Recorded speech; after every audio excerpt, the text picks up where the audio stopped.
Halo, saya Novita Hardini, anggota DPR RI terpilih periode 2024-2029 dari fraksi PDI Perjuangan Daerah Pemilihan Jawa Timur 7. Saat ini Anda sedang menyaksikan program Di Balik Kursi.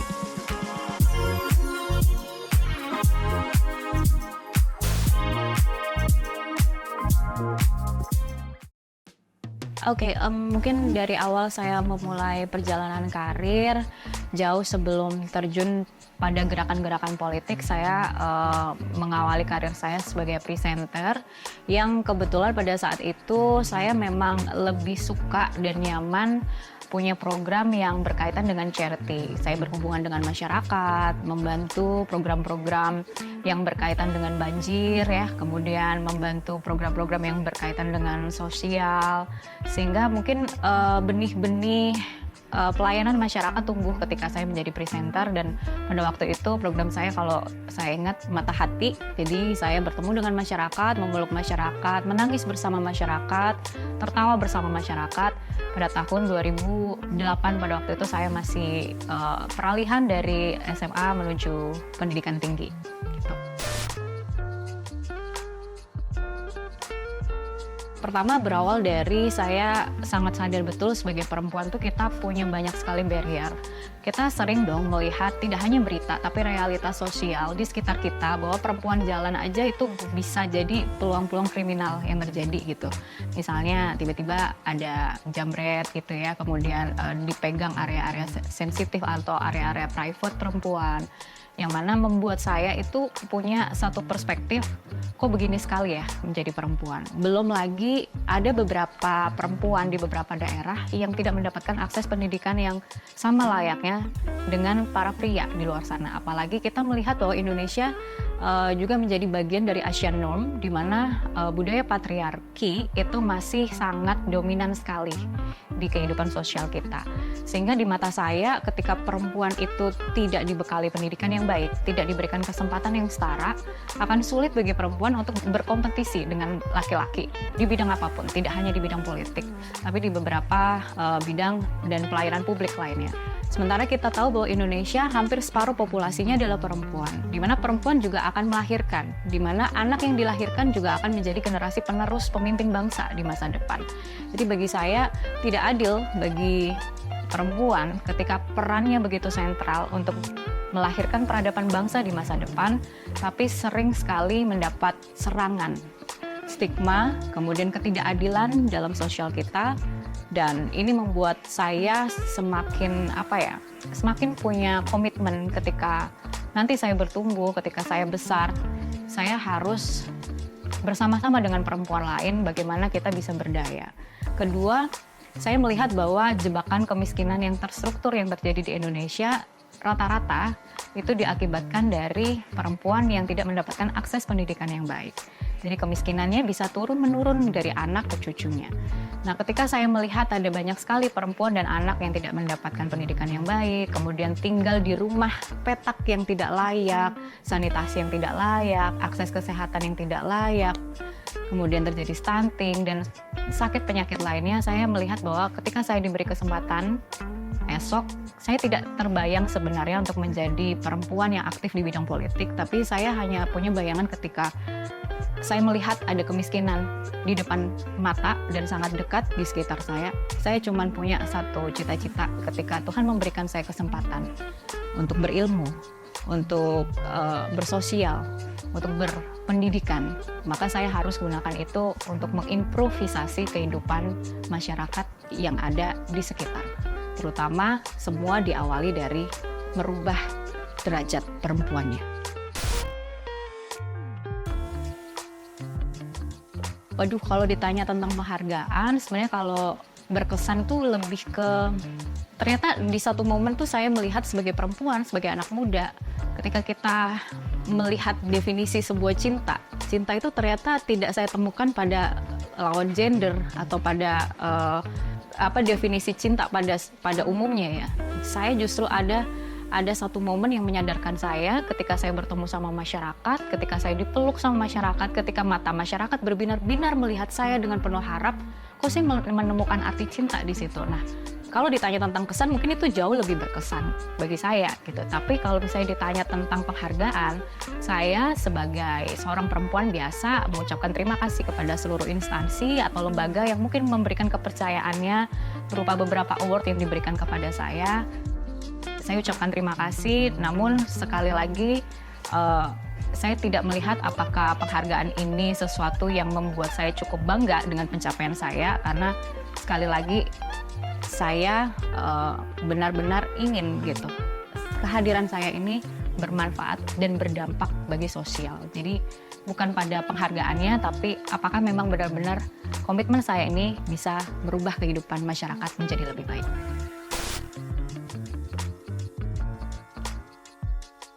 Pengalamannya pasti shock culture. Pertama, makanannya kayaknya kok lebih enak makanan-makanan Indonesia ya gitu. Jadi kayak untuk hidup di sana itu, kebetulan saya ada di Hangzhou ya, di provinsi Zhejiang. Banyak sekali makanan-makanan yang menurut saya berminyak gitu dan lidahnya tuh nggak cocok. Jadi susahnya mungkin diadaptasi soal makanan, soal budaya. Terus pengalaman selanjutnya kayak ada shock culture lagi bahwa semuanya itu udah serba digital gitu ya. Transformasi digital di China udah sangat settle, keamanan data, cyber security-nya juga sangat baik.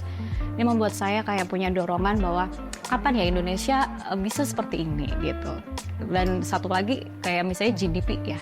GDP terbesar di dunia itu kan pertama US, kemudian kedua China. Nah, pada waktu itu ketika saya belajar, yang ketiga adalah Jepang, tapi rupanya sekarang sudah digantikan oleh Singapura. Nah, pengalaman yang saya dapatkan dari kesempatan beasiswa tersebut itu membuat saya punya perspektif lain sebagai bangsa Indonesia. Bahwa kita itu tidak hanya sedang berfokus membangun nasional saja, tapi bagaimana kita bisa compete dengan dunia global.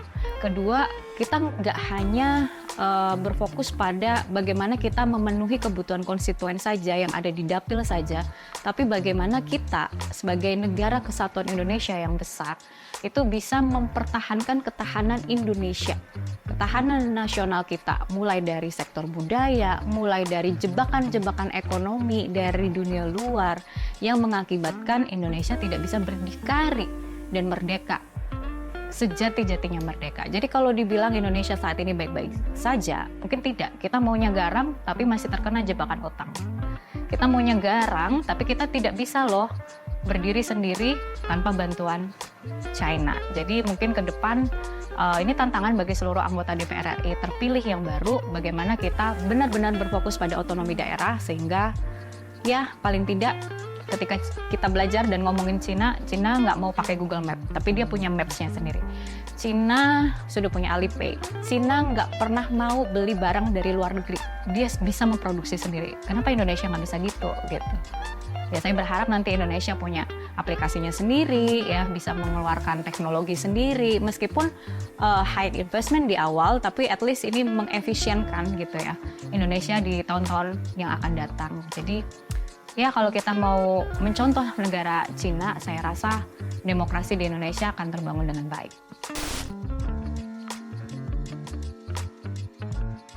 Iya, sebagai perempuan satu-satunya di Jawa Timur 7 yang berhasil memenangkan kompetisi Pemilu 2024, ini bukan hal yang mudah, banyak sekali tangisan, banyak sekali pergulatan hati, batin. Saya sebagai perempuan, saya sebagai seorang istri, saya sebagai seorang anak juga, saya sebagai seorang ibu dari ketiga buah hati saya, yang tentu ketika ditanya manajemen waktu, kemudian manajemen sumber daya, di situ ada manajemen manusia ya, semua tim yang harus saya handle, kemudian konstituen yang harus saya handle, termasuk juga sumber daya lain yang tentunya ini tidak akan mudah bagi perempuan. Kalau perempuan disejajarkan dengan laki-laki, kita akan berlomba lari. Laki-laki tuh pasti menang duluan, karena di depannya udah tidak ada apa-apa. Mudah bagi laki-laki untuk fokus dalam peperangan. Tapi ketika perempuan ini mengikuti perlombaan, di depan matanya itu udah ada cicilan listrik, kemudian ada mesin cuci, kemudian biaya pendidikan anak, makanan anak, apakah sudah bergizi tidak setiap pagi, siang, sore, tugas-tugas keperempuanan yang sangat perempuan yang menjadikan ini tidak bisa loh disejajarkan. Nah, ini menjadi pencapaian yang saya berharap bisa menginspirasi perempuan-perempuan yang lain untuk tidak takut memulai dulu deh. Kita nggak bisa loh tidak menghargai diri kita dan mengatakan bahwa kayaknya nggak mungkin deh bagi perempuan untuk bersaing dengan laki-laki. Ya, semoga keberhasilan saya ini bisa menginspirasi seluruh perempuan Indonesia bahwa tidak ada yang tidak mungkin selama kita dibekali ilmu pengetahuan, riset yang baik, dan kesiapan mental yang baik untuk memenangkan peperangan. Ibu, pilih Trenggalek atau Senayan? 1, 2. Trenggalek. Kenapa? Iya, karena saya ada di Senayan untuk bisa memajukan Kabupaten Trenggalek. Kunjungan dapil atau ambil job main film? Kunjungan dapil. Karena? Kunjungan dapil sambil ajak konstituen main film. Bisa. Liburan ke luar negeri atau liburan ke dalam negeri? Dalam negeri. Kenapa? Kalau liburan ya kita harus meluangkan uang kita untuk membangun negara kita kan. Beda kalau misalnya kita mau belajar, ya niatnya belajar ke luar negeri, itu beda. Tapi kalau liburan mungkin saya lebih memilih di dalam negeri ya. Karena dengan kedatangan wisatawan dalam negeri, dia memajukan wisata-wisata yang ada di dalam negeri, ini juga meningkatkan GDP kita dong. Isu gender atau isu sosial? Isu sosial, karena di dalam isu sosial ada isu gender. Ibu, bersuara di sosmed atau bersuara di ruang sidang? Bersuara di ruang sidang, tapi diramaikan di sosmed. Mulai dengan keberanian, jalankan dengan kesabaran, lakukan dengan keikhlasan.